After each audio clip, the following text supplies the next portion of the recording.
Okay, today we're jumping right into a place where history isn't, behind glass in a museum. It's somewhere you actually live, eat, and even shop inside of. Exactly. We're talking about Split in Croatia.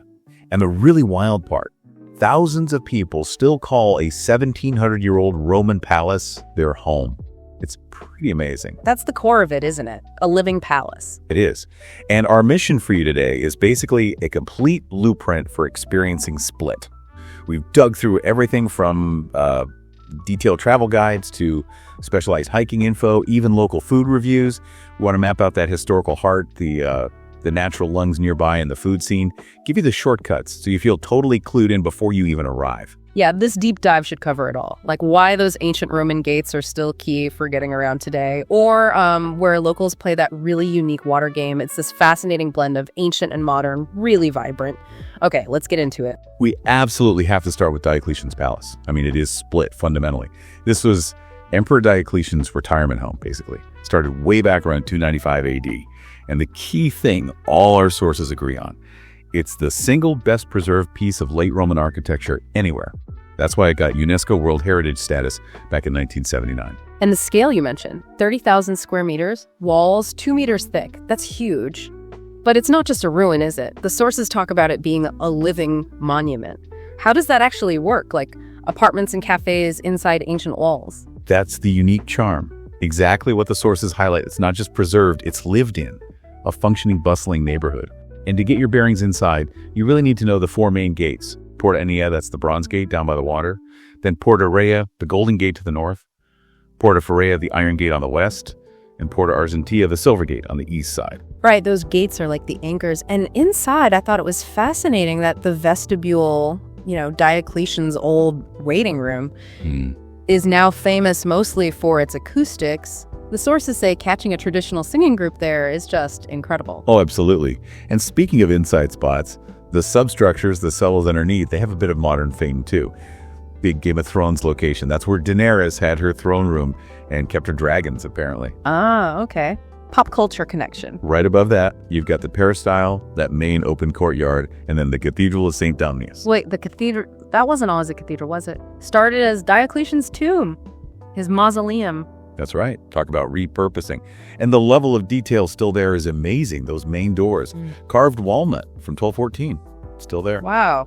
1214. That's incredible craftsmanship. It really is. And look, you can wander yourself, but the sources, they really push taking a guided walking tour. They say that's how you get beyond just the facts. You hear the stories, the anecdotes about life inside the walls today, stuff you just won't get from a sign. Good tip. Oh, and before we leave the palace walls, entirely one more practical thing. That statue of Gregory of Nin near the Golden Gate. Ah, yes, the big toe. Exactly. You got to rub the big toe. Supposedly brings good luck. Can't hurt, right? Definitely worth a try. Okay, so we've explored the ancient stone heart of the city. Maybe time for some greenery, some fresh air. Where do the sources point for that? They point directly west, just outside the old town, to Margin Hill. Everyone calls it the lungs of Split. It's the essential escape. Right, it's that big peninsula park. Goes up to about, 584 feet. Covered in pine forests. A real break from the city buzz. But even there, you find history tucked away. Little old stone churches, like St. Nicholas from 1219. And even older hermit caves, Aleks Tower, built right into the cliffs in the 14th century. Yeah, history is everywhere. Now, if you're going up Margin for the views, the sources flag 2 main spots. There's the first viewpoint, Basilica. It's near the cafe and the old Jewish cemetery. That gives you that classic panorama of the city and the harbor. But for the absolute best, the full 360 degrees, sea, islands, mountains, the works you need to push on to the Telegreen viewing platform. That's the highest point. Got the Croatian flag. Be ready for a climb though, right? One way up involves a pretty steep staircase behind St. Nicholas Church. Yep, 314 steps. It's a bit of a workout, but absolutely worth it for that payoff view. Okay, good to know. And also up there, about half a mile from that first viewpoint, there's the Botanical Garden.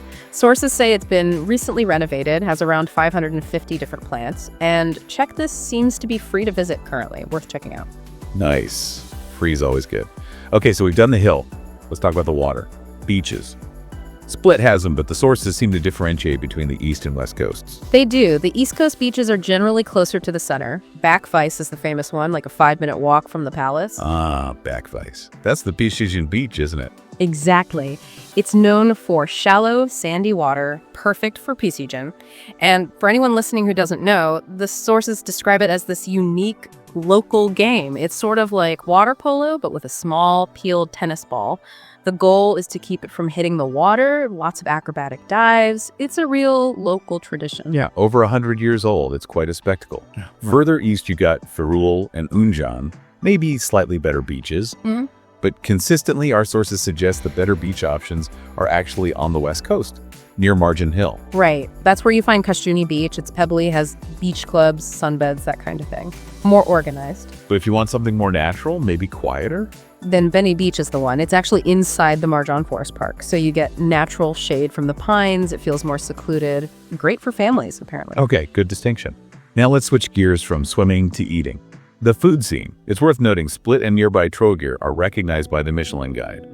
16 restaurants listed in total. One has a star, one has a bib gourmand for good value, so the quality potential is definitely there. Absolutely. And if you're after that real traditional Dalmatian taste, the sources pointed towards two places pretty strongly. Trattoria Tunnel, that's in the old Verooge neighborhood, or Dutchkin de Voor, which gets mentioned a lot as a proper local favorite. Good recommendations. And what if maybe you're tired of seafood, which seems unlikely on the coast, but still. Yeah.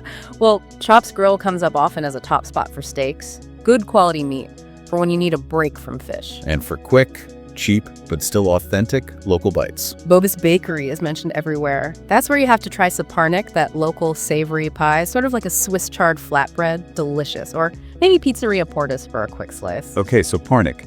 Noted. Now here's some real insider stuff from the sources about the fish market, the Pescaricia on Marmitova Street. It's open daily, but only till 2 p.m. And the pro tip. Go after midday. Apparently that's when sellers start dropping prices to sell off what's left. Smart shopping. Definitely. Focus on the smaller, local fish, anchovies, sardines, squids, octopus. And get this.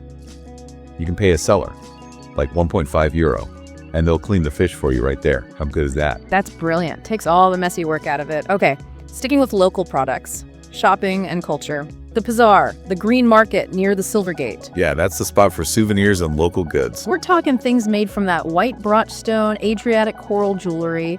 Also local liquors like Rakija or Orhovac, the walnut one. And definitely Pag cheese from the island of Pag. And lavender honey. Croatia's lavender honey is supposed to be amazing. It really is. Just a quick note on etiquette, though. At the Pezar market, haggling is okay, expected even, but don't try it in the regular shops or boutiques. That's a no-go. Good cultural tip. And while you're wandering, soaking things up, you might hear something special. Klappa singing. Ah, yes. That's the traditional Dalmatian cappella harmony singing. It's beautiful. And the sources highlight how performances often happen right in the vestibule of the palace because the acoustics are just perfect. It's even recognized by UNESCO as intangible cultural heritage. It really is the sound of the coast. Gives you chills. Now, as day turns to night, the Riva, the main waterfront promenade, gets lively, and the area near the ferry port